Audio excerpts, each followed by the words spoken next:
Ahoj, tady Dan Držil, další díl Businesscastu a tentokrát mám váženýho hosta, až ze Slovenska dorazil Michal Truban. Michal je známý slovenský podnikatel, založil a později prodal společnost WebSupport, zároveň je to i angel investor, který investuje a exitoval několik dalších firm a právě ten prodej firmy je jedno z velkých témat tohoto rozhovoru. Mluvíme o tom, jak ten prodej vlastně funguje, jak se to počítá, takový základní pravidla.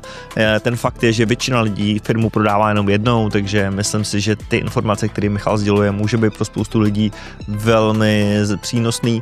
A řešíme i to, v jakou fázi třeba firmu prodávat a jak vlastně naplánovat nějakou strategii, protože co si budeme povídat, prodej firmy může být pro mnoho podnikatelů nějaký, ať už chtěnej nebo nechtěnej, vlastně vyústění té cesty a něco, co vám zásadně změní život. Michal mimo jiné založil i největší slovenskou opoziční stranu, Progresivní Slovensko. Nicméně tenhle rozhovor jsme se drželi praktických biznisových informací, know-how a inspirace. Tak, jak víte, že to děláme, jak to máte rádi. Takže jdeme na to. Michal Truban.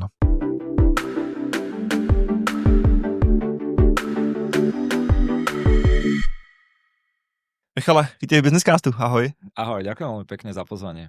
No, já jsem rád, že jsi dorazil na Slovensku, tě asi zná spoustu lidí v Čechách, možná míň, i když napadá mě, hele, na Slovensku je to dneska, znáte víc lidí z té biznesové komunity, nebo už je dneska trošku větší jako ta politická persona, nebo jako tady ten brand? Určite je to viac politická. Aj včera sme sa rozprávali ohľadom jednoho, že brand buildingu firmy a firma si dala robiť prieskum, že jeho poznateľnosť tej značky, a to si skoro každý dá robiť a si myslí, že ho všetci poznajú, alebo vo svojej bubline, ale ty dojdeš častokrát k číslám, že na tej populácii, že 5-10% vôbec niečo niekedy o tebe počulo a to isté som aj ja mal pred vstupom do tej politiky. Som si myslel, že, alebo som bol známy v tej podnikateľskej komunite, ale keď si robil potom prieskum poznateľnosti, tak ťa nikto nepoznal. Hej. Teraz už po nejakých kampaniách, tak už ťa pozná, že 90% ľudí na Slovensku. OK. Hele, ještě nesedl jsem do toho biznesu, není to už... Víš, jako vždycky se bavím s podnikatelem a teď mám pocit, že jako přijdeš na to, že teda být jako bohatý je možná lepší, než být známej. Mám pocit.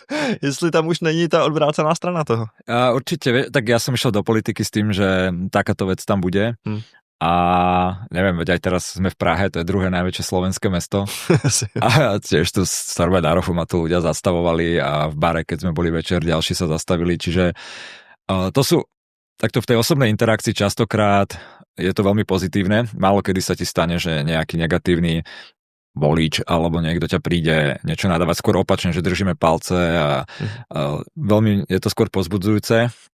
Na druhú stranu si nevieš tak oddychnúť, hej, že ideš niekde aj večer na večeru a aj keď ťa tí ľudia že neotravujú, tak cítiš, že sa na ťa pozrie na dovolenke. Všade sú Slováci a Češi stále. Nevieš dnešné už mať ako keby také úplne súkromie, tak to je také nepríjemnejšie. Ale když se dostanu k tomu podnikání, ta firma, s kterou se hodně spáte, je WebSupport. Je to takovej, víš, jako vnímáš to jako nějaký největší podnikatelský úspěch? Nebo byl to ten jako jenom první klíčový krok? Bola to moja firma, ktorú som založil na strednej škole, keď som absolútne nič nevedel o podnikaní. Potom sme postupne vybudovali s nej najväčšiu webhostingovú firmu na Slovensku, aj v pobočku. V Čechách sme mali, aj v Maďarsku a potom sme ju predali nadnárodnej dánskej private equity firme.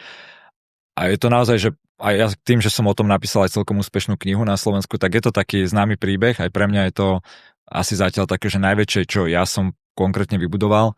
Odvtedy už som bol ako nejaký investor alebo shareholder vo viacerých firmách, ktoré boli ešte väčšie, ale toto je predsa len taká srdcovka, prvá firma a taká láska úplne a veľmi ma to baví, ale asi také, že pre mňa osobne teraz najväčší projekt je to Progresívne Slovensko, tá strana, ktorú sme veľmi rovnako ako firmu alebo Startupik zakladali pred 8 rokmi úplne z nula, bez financií, len zo pár kamošov a kamošek, ktorí chceli niečo zmeniť, mali nejakú víziu a sme to budovali úplne z nuly ako nejakú firmu. Takže pre mňa osobne to najväčšie, čo sa zatiaľ mne podarilo pomôcť ruku k dielu je práve tá Progresívne Slovensko. Čo není, ale zase biznis. Jasně, no. Ale možná se dostaneme k tomu, jako jestli tam jsou nějaký paralely, jak jsi říkala, jestli tam něco funguje, ale pojďme trošku, víš, protože když řekneš, zakládal jsem firmu na střední, pak se jako posunul na ten konec, prodával jsem jí velký private equity firmě, Vnímáš tam, že tam byly nějaký zásadní kroky, milníky, něco takového? Protože víš, jako každý, kdo podniká, tak asi ví, že je to hodně o nějakých jako jednodenních malých krůčkách, ale vnímáš ty, že tam bylo třeba nějaký zásadní rozhodnutí nebo něco, co tomu pomohlo zpětně? Určite ich bolo veľa. My sme dokonca, ešte poviem možno z opačnej strany, veľakrát skoro skrachovali. Nám dávno, keď sme ešte boli na strednej škole, sme vtedy mali 2 chalani, žiadni zamestnanci a 10% slovenského internetu.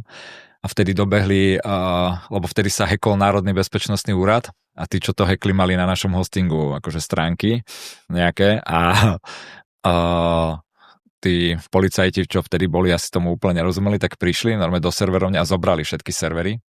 Okay. A celý... Takže normálne máme ako odpojili tie kabely a to... Router zobrali, okay. Zo dňa na deň, že proste ja som bol na interákovej izbe a zrazu mi len začali pípať SMS-ky z dohľadu, hej, že výpadok, že zasa čo sa deje. A teraz sme to riešili s tým mojim kamošom a normálne akože 4 dní neboli web. Bola to iná doba, to bolo pred 15 rokmi možno, alebo koľko. Ale toto bola napríklad vec, kedy my sme to prežili, lebo sme sa pustili do toho, makali sme 4 dní, snažili sme sa nejaké zálohy, dáta s tými policajtami sme sa riešili, vysvetlo. Oni nám to po tých 3 dňoch akože vrátili a nahodili sme to a žili sme ďalej. Čiže bolo viacero takýchto vecí a ostatných mám zopár takých pointov v hlave. Pamätám si, keď sme už boli nás bolo tak 7 a pracovali sme v takej pivnici v dome, v pivnici na takom poschodí a stretol som sa s kamarátom jedným, ktorý bol predtým, že robil v Google, chodil po svete a mi hovorí, že počúvaj, že prečo ste akože v pivnici, že choďte normálne do sveta, ale on nemyslel tým, že v pivnici, že kde pracujeme kancel, ale myslel práve to, aby sme chodili vonku na konferii, networking, rozprávali dokonca o tej našej firme a to bol taký aj pre mňa jeden z takých kľúčových vecí, kde som videl, že my sme boli jedni z prvých takí, čo vytvárali teraz to hovorí content marketing o firme, že ako pracujeme, ako robíme, vtedy ešte niektorí zamestnanci, že to prečo zdieľame takéto veci a že však to konkurencia bude vidieť, ale naopak nám to vtedy veľmi pomohlo. A ďalší veľmi dobrý point bol taký, že ja som chodíval na konferencie, kde som videl v tej dobe, a napríklad aj na WebExpo alebo na nejaké nemecké, kde som videl veci, že ktoré sa ešte u nás na Slovensku nediali. Si pamätám doteraz prednášku prvú o Facebooku, myslím, že na WebExpe to bol, a nejaký chalan, nepamätám si, kto rozprával, že ak z Facebook bude na marketing, vieš, vtedy sme tam hrali len Mafia Wars a lajkovali tam fotečky a že sa kúkam, že čo to je za blbosť, že na nejakej sociálnej sieti takýto, že kto tam bude, akú firmu, však to je hanba, že tam si nemôžeš o firme niečo rozprávať. Ale začali sme to, my sme boli prví jedni tiež na Slovensku v rámci akože online firiem, čo sme mali Facebookovú fanpage, vtedy to išlo jak raketa, takže bolo kopec takýchto kľúčových období alebo věcí. Bylo to pak i někdy později, kdy jste byli jako na hraně toho cashflow, že protože jako mám pocit, že často ta cesta k tomu jako velkému úspěchu vede skrz to jako velký riziko. A nevím, jestli to vnímáš stejně, nebo jestli to dneska by se hrál třeba trošku víc safe, nebo... My sme mali šťastie, že aj ten hostingový biznis je relatívne ako keby, že safe. My sme rástli, ale stále pomerne lineárne. My sme nemali v raste finančnom nejaké veľké skoky, nejakú sezónnosť, proste nám to išlo. V zásade to je také SaaSko, hej, čiže ten recurring model, keď ti pribúdajú klienti, takmer nikto neodchádza, lebo väčšinou, keď si niekto doménu kúpi, tak už drží dlho, však samozrejme nejaký churn tam je. Takže my sme vždy rástli, ale mali sme aj obdobie aj potom, keď sme boli väčšia firma, tak znova bol taký veľký zase technologický projekt, kde my sme to mali všetko na všetkých serveroch, kade tade historicky, a bol teraz u nás taký projekt, že poďme to dať všetko na kebyže do cloudu alebo na jedné naše akože veľké výkonné servery. Tam sme zainvestovali strašne veľa peňazí, niekoľko, neviem, či aj zo pár nízkych miliónov eur, ľudia na tom robili a vlastne malo to vyriešiť strašne veľa problémov, a keď sme to spustili, tak nič nevyriešilo, iba to zhoršilo. A to bolo dlhodobo, my sme asi pol roka mali spomalené načítavanie stránok, pomalé webky, akože takto sme sa s tým trápili. Ten Love brand, ktorý bol vtedy, že najlepší hosting najrýchlejší, začali ľudia odchádzať trošku ku konkurencii a podobne. Ale akože pobili sme sa s tým a po roku to bolo už v pohode. Takže A to isté boli s tou expanziou, to je ďalší taký častý prípad, kedy firmy spália nejaké peniaze a myslia si, že teraz prídem do Maďarska a to tam bude super, prídem do Čiech, bude to super a sú to také trápenia vždy na nule plus minus. Jo.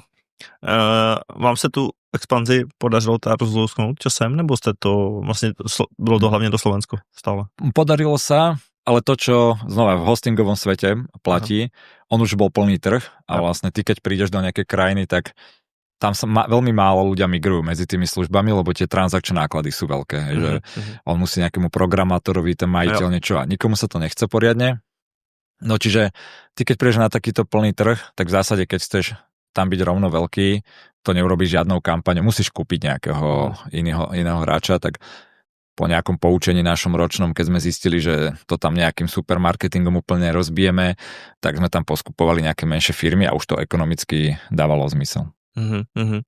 No, pojďme trošku ještě ukázat, jak vlastně funguje ten hostingový biznis, protože víš, jako já vnímám, že tam máš několik jako klasických nějakých týrů, že jo, buď máš ty jako úplně hobby weby za v 100 korun ročně, měsíčně, pak máš něco většího, pak máš předpokládám nějaký jako velký korporátní řešení. Jak je to poskládaný, nebo je potřeba se na něco z toho fokusovat, nebo jak vy jste měli tu strategii? Je veľa segmentov strašne o to. Ja už to ináč nerobím za 5 rokov, ale je toho presne veľa segmentov. Tým, že v skutočnosti Slovensko a nejakým spôsobom podľa mňa aj Čechy sú malý trh, tak ty musíš aj plus minus cieliť takmer na každého, však samozrejme, že nie enterprise a nie úplne nejaký malý, ale my sme mali skoro všetkých klientov. To, čo bolo super na tom biznise, že ty ich máš veľmi veľa a ktorí ti platia málo, hej, čiže ty si není závislý od nejakého veľkého jedného klienta. V zásade ten hosting je niečo ako už elektrína. Že to máš normálne faktúry, je to pomerne bežná vec, alebo taká služba, ktoré tie firmy majú, maily, servery a podobné, takže ono je to v skutočnosti veľmi dobrý biznis. A ja som si myslel, alebo boli také obavy kedysi, keď napríklad nabiehal Facebook pred 2017-18, taký veľký pík, tak sa vtedy riešilo aj, že už vlastne nebude internet, hej, že všetci budú mať akože facebookové stránky alebo budú na tých platformách, že nikto nebude mať webky svoje, čo sa vlastne nepotvrdilo a je to celé opak a ten hostingový biznis stále, síce málo, ale stále rastie. Je pravda, že něco podobného se říká dneska, že jo? Vlastně se AI, jakože, nevím, jak to vnímáš taky, jakože vlastně weby jsou zbytečný, SEO je mrtvý a tak dále. Vždy to do nejakej miery má pravdu, ale super príklad je, možno si, že nie je to z hostingu, ale s knihami. Možno si pamätáš nábeh elektronických kníh, neviem, 2009-10, nepamätám si presne to, keď Amazon aj Kindle releaseol a začali byť proste elektronické knihy. To si všetci mysleli, že za chvíľu tu nebudeme čítať papierové knihy, lebo racionálne tá elektronická kniha je vo všetkom lepšia. Je to lacnejšie, môžeš ich mať veľa, vieš to mať, ja neviem, vieš to čítať po tme. Proste všetko je takéto, ale napríklad s tými knihami sa to neudialo. A práve naopak, že tie papierové knihy rastú veľa viac a jasné, aj to AI je veľmi disruptívne, ale v nejakom segmente to totálne rozbije ten segment a tie firmy a budú sa musieť veľmi pomeniť, ale niekde to proste ostane po starom. Chápu. A celkovo môj postoj teraz k AI je taký, že ja to sám používam na úrovni ako ChatGPT a takýchto akože iba easy toolov, trošku si to čítam, není som vôbec v tom expert, ale to, čo vidím zatiaľ v tých firmách, keď aj ja v nejakých svojich podcastoch alebo rozhovoroch sa ich pýtam, tak tá produktivita, ktorú to akože nosí, nie je ešte taká veľká, ako je to vyhypované teraz. Častokrát tí ľudia začnú hovoriť, tí agenti, AI agenti. A teraz, keď sa ho spýta, že OK, že a čo, jak to používaš? A že kde to máš, akých AI agentov? Tak to som tak len počul a videl, to bude, hej. A že ja som si to skúšal napríklad, som si skúšal kalendár zautomatizovať si odpovede a akože není to easy vôbec. A že ja som to povypínal niektoré veci, lebo mne to nerobilo. Nehovorím, že to o pár mesiacov, rokov nebude už fungovať lepšie. Akože ten progres je tam brutálny aj čo sa, neviem, tie modely rôzne na generovanie obrázok, videí, ale aj na kodenie, hej, že keď som sa pol roka dozadu bavil s nejakými top kódermi, tak mi hovorili, že to ešte nepoužívam, alebo respektíve trošku, ale motá to zlý kód a viac roboty. Teraz už hovorí ten istý človek, že už to akože dáva oveľa väčší zmysel, už to robí relatívne dobrý kód a že už oveľa viac to používa. Čiže sa to posunie, ale ten hype je podľa mňa teraz príliš veľký ešte. Nechápu, co říkáš, no. Já jsem vlastně asi pár týdnů zpátky jsem měl takový velký jako moment, že jo, stáhnul jsem si ten Perplexity browser a říkám, jako vlastně najednou úplně jiný styl práce, už nebudu to. Pak teda asi o týden později přišel ten ChatGPT OpenAI jako browser, kde přesně vlastně to bylo úplně jako naopak, ne? Říkám, tak mi tady najdi na tomhle webu tohle. Teď jako sleduješ jako vlastně asi tempo mojí 7letý dcery, která poprvé jako hledá něco na webu. A jako je jasný, že za 3 měsíce to bude úplně jinde, ale ty si říkáš, dobrý, je to vlastně hustý, že to jako dokáže něco dělat, ale v tuhle chvíli bych potřeboval přesně jako těch agentů, která by bylo 100 zároveň, aby to bylo nějak jako efektivní. Mne sa ešte páči ten interface, čo si tak všímam, tak akože pri tom, možno to je niečo podobné s tými knihami. Teraz nábehol akože ten chat, hej, že tam všetko riešiš. Jo. A veľa apiek akože rieši chat, ale to vidíš aj na samotnom ChatGPT alebo na iných nástrojoch, že tam pridávajú proste klikatka, hej, že batony a že niekde sa to vlastne, nehovorím, že tak skončí, ale je tam nejaká tendencia, že vlastne tie AI nástroje, že potom ten chat znova zmizne niekde a budeš to stále klikať, hej, lebo vlastne ti ľahšie na webe pravým klikom dať modrú farbu ako zelenú, ako tam písať vetu, že v pravom hornom štvorci mi zmeň na modrú a tak, no. Chápu. Takže vlastne to, čo bolo kedysi, že vygeneruj mi web stránku, takúto, ti vygeneruje, ale vlastne sa to celé mení na klikátko naspäť tieto nástroje. Tak to som zvedavý, že jak to vlastne dopadne, no. Je pravda, že mně vlastně přišel ten Perplexity super, protože jsem tak jako poprvé, ještě jsem to zkombinoval s nějakým jako Whisperflow se to tuším jmenuje, který dokáže docela dobře, když do toho mluvíš, tak zatímco tuším ten ChatGPT to tak jako polovinu slov tak jako překroutil, tak ten Whisperflow dokázal docela dobře a vlastně najednou ten jako switch, jako tak si povídám se svým počítačem, o něco dělá. Víš, že jsem si trošku přišel jak ten Iron Man prostě, který má toho Jarvisa a já říkám, už je to skoro jako tady. Přiznám se, že od těch asi 2 nebo 3 dní, první, když jsem z toho byl nadšenej, tak to zase dělám vlastně míň a míň, no, takže. Ja som mal takú, keď som išiel tu z Bratislavy do Prahy autom, tak som sa tiež pripravoval na nejaké podcasty, ale si pustil ChatGPT, namiesto podcastu v aute som si pustil ChatGPT a si sa s ním bavil, že ja neviem, že ako sa mám správať, alebo že čo sa mám spýtať tohto človeka, alebo že čo by si sa spýtal, keď chceš byť s ním kamarát. Vieš, že tak ti normálne hovoril, akože možno to bolo aj tými zlými promptami, čo som dával, ale dával také všeobecné rady, ale má taký rýchly research, že ti povie históriu toho človeka, tak si vieš tak v aute pokecať a niečo ťa zaujme. Tak to tam akože trošku hlbšie rozvinieš, tiež také zaujímavé použitie, no.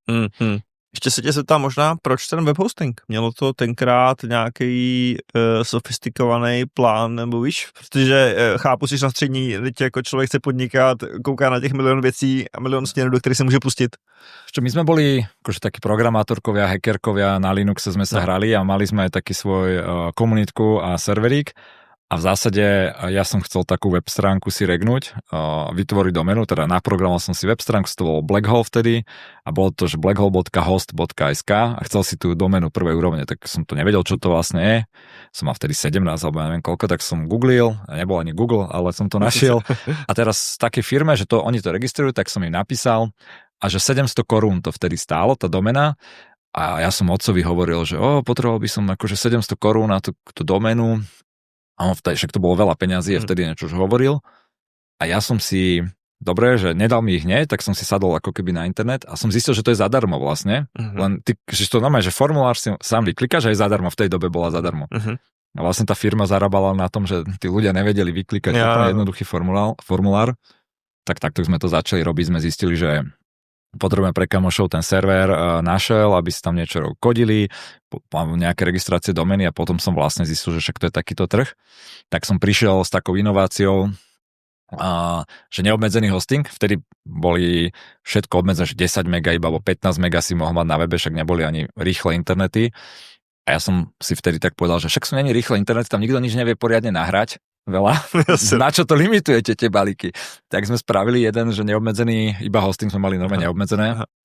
A to bol tiež taká trošku odlišnosť, akože v tom produkte, však niektorí nám hovorili, že ja vám tam nahrám 60 giga folklórnych pesničiek a uvidím, či to pôjde. A my, že by sme mali 30 gigový disk a neobmedzené hostingy, ale proste to fungovalo. No. Aha.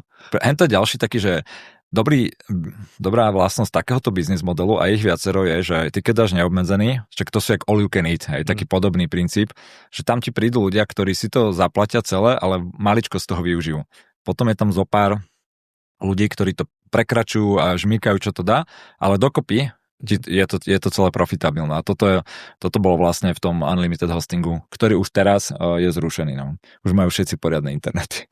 No, je pravda, že já jsem si toho dřív všimnul i u podcast hostingu, že jo, taková specifická kategorie a vlastně, když jsem to před pár lety řešil, tak jsem jako skončil u Libsynu, který očividně, vlastně, když jsem si pak, nebo jako hele, s kamarádem jsme si to zkoušeli počítat, kolik to vlastně stojí na té infrastruktuře, tak jsem přišel na to, že přesně to funguje jako velmi stejně, jakože oni na těch pár velkých podcastech, kdy velký podcast vlastně už máš nějaký desítky tisíc lidí, možná peníze ztrácej, ale máš prostě 80% podcastů, který poslouchá jako 15 lidí a vlastně to je tam, kde děláš tu jako většinu toho revenue. No. Může být, no.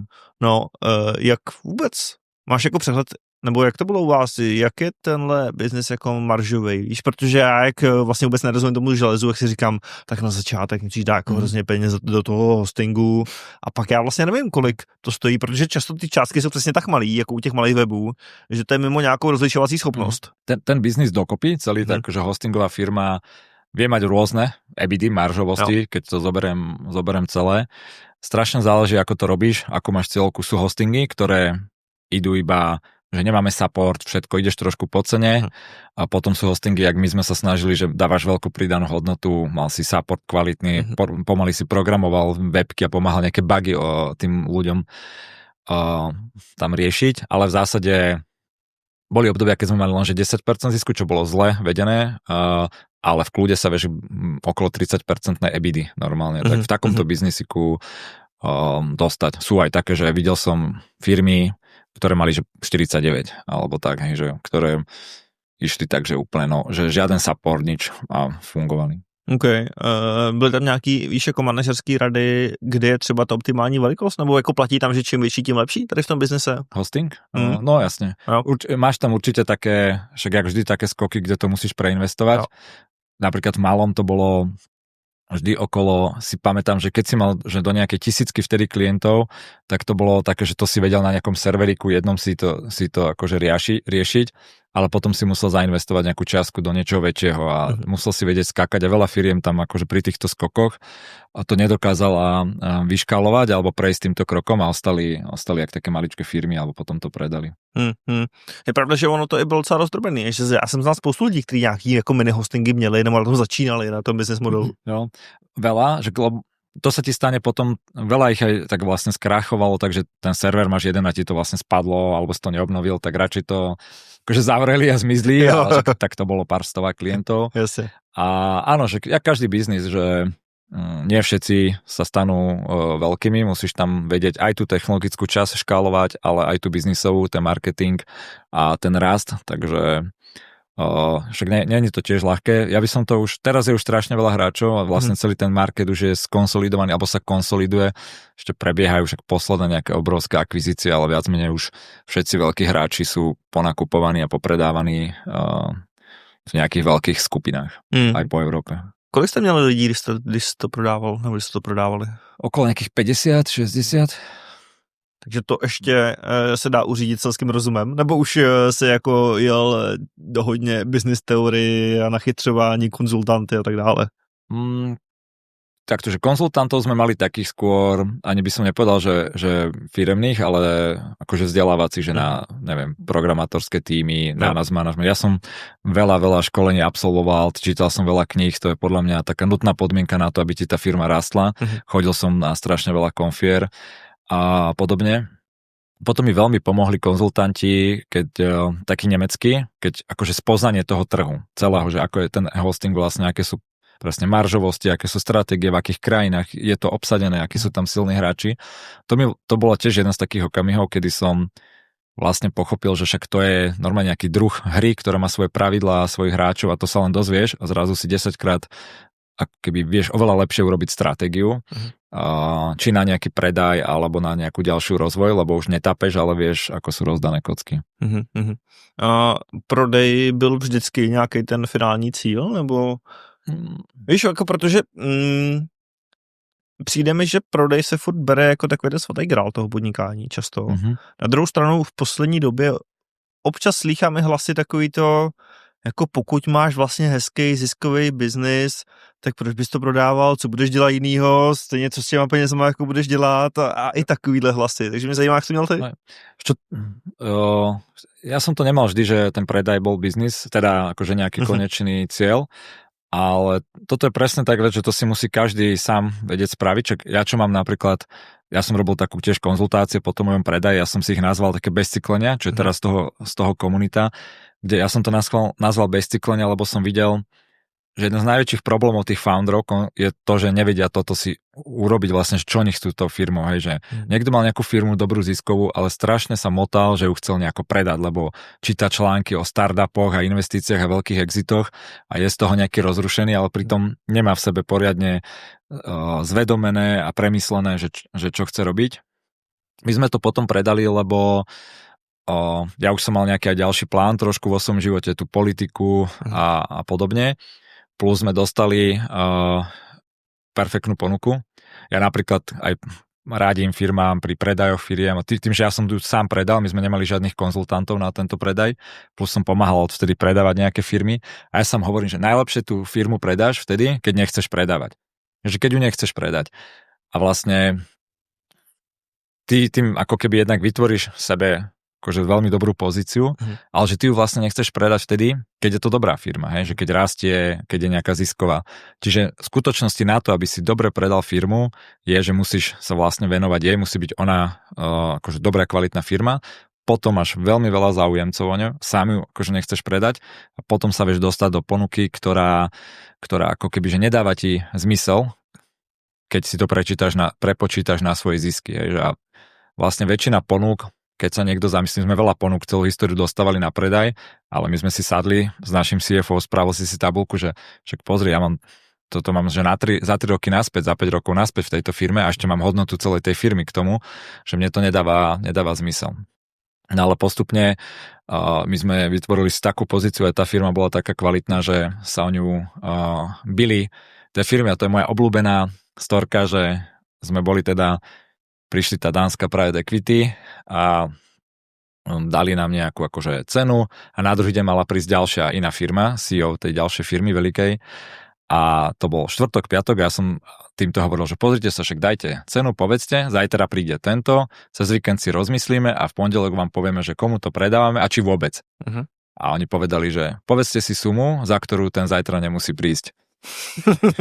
Okay. A my, že OK, tak si zoberme hodinu na premyslenie, tak sme išli na balkón, tam sme sa bavili chvíľočku, vrátili sme sa, dali sme nejakú akože sumu a oni akože tiež si musia zavolať, vieš, tak musia urobiť, nemôže byť, že super, povedali nejakú. Takže no, to bola taká príjemná akože situácia alebo skúsenosť. No, ale a jako v praktické rovině víš, říkáš furt teda sumu, která je větší než to, co chceš dostat. Víš, jako i v téhle situaci hraješ tam furt takovou tu trošku hru, tak já řeknu 80 a oni řeknou 40 a shodneme se na 60. Nebo tady už to bylo fakt jako, hele, řeknu jim tu sumu. Ja som mu nehovoril, oni ju hovorili. Jo. Poviem možno iný príklad, ako to dobre funguje, keď som pomáhal inú firmu predávať, nejdem mu pre istotu spomínať, ale 110 miliónov eur, za ktoré sa predala, až teraz až stovkám. A tam bola vlastne taká situácia, že ten founder reálne bol, že ja neviem, či ju chcem predať, dobrá zisková firma, furt máme nejaké ponuky, aj mám nejaký dôvod predať, ale ešte rozmýšľam. A jeden z tých parametrov do toho rozmýšľania, či ostanem fungovať v tej firme, sú tie ponuky. A keď mi niekto dá, že veľmi, veľmi dobrú, tak si vyberiem ich a keď to bude také nemastné, neslané, tak ja si budem budovať ďalej a niekoho si tam nájdem. Toto ja som komunikoval viacerým akože záujemcom. Ten záujemca prišiel, si im zazdielal nejaké základné čísla a povedal, že tak takúto sumu by sme cca vedeli dať. Však v tých vyjednávaniach samozrejme vždy potom kopec parametrov ďalších, že komu sa, aké peniaze, aké štruktúra toho dealu, ako sa to vypláca, ale pre zjednodušenie toto. A ja hovorím, že no super, ale že to je pre toho foundera, akože to nepredá, za to jemu to nedáva zmysel. Že OK, tak sa vidíme, že dobre. Že moje odporúčanie vždy pri tých firmách je, že treba byť transparentný a byť v dobrej pozícii, lebo to neexistuje také filmové, že ja tu niekoho oblafnem a tak, že to sú typci na druhej strane, čo kupujú ročne 10 firiem, hej, za veľké videli všetky triky a ty keď sa nejako tváriš a že tak oni ťa relatívne to aj vidno, aj odhalia, aj číselne to nedáva zmysel. Takže my sme povedali, že tá suma, ten founder to reálne nechce.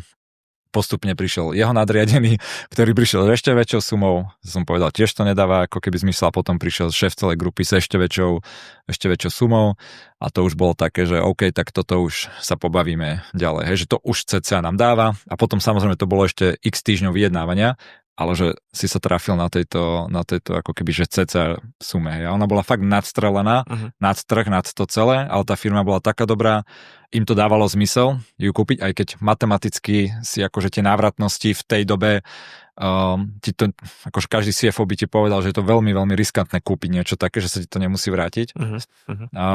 Ale im to zapadalo do stratégie tej druhej firmy a dávalo to brutálny zmysel. Ale já vím, že je ten přístup k tomu oceňování, že těch přístupů je hrozně moc, ale můžeš třeba říct dneska nějaký trošku mantinely, nebo víš, jako aby si tam člověk třeba dokázal trošku jako udělat představu, hele, mám tady tu firmu, za kolik bych to asi mohl prodat? Dám rovno veľmi ľahkú všeobecnú radu, keď sme sa bavili o AI, dajte do ChatGPT, pomerne presne vám povie, aké sú štandardy vďaka tomu. Ináč by ste si to vygooglili a pozreli, že každý trh má už nejaké svoje štandardy plus minus. Hej, že nejaký multiply, EBITDA a tak dále? Hej, veľmi zhruba poviem e-commerce, strašne hovorím, že to zhruba sú výnimky a okolo obratu alebo nejaký malý násobok EBITDA, 3-4 násobok EBITDA. Hej, to sú nejaké prístupy. E-commerce hovorím, že strašne záleží od veľkosti, od toho, aká je tá firma, od toho, či to klesá, či to rastie. SaaSka napríklad, znova, veľmi záleží, ale keď máte takú SaaSovú firmu, ktorá relatívne ako keby nejak funguje, trošku rastie, má nejakú ziskovosť, 3-násobok obratu ARR, hej, 5. Videl som, aj som bol pri tých dealoch, ktoré boli, že 12-násobok ARR, hej, ale to tie firmy idú akože jak rakety a sú fakt dobré. Okay.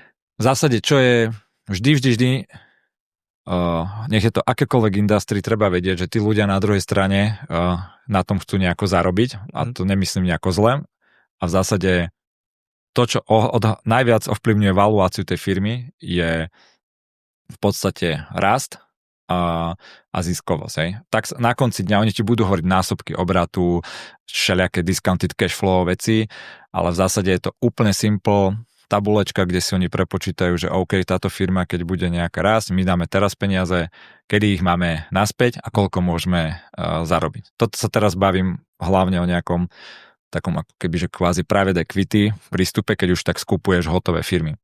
Samozrejme nejaké oceňovanie startupov alebo VC investície, to je tiež to je vlastne o tomto, ale ťažko sú tam tie parametre, lebo nevieš, hej, lebo je firma, čo má 80,000 ARR, ale rastie, že 200%, hej.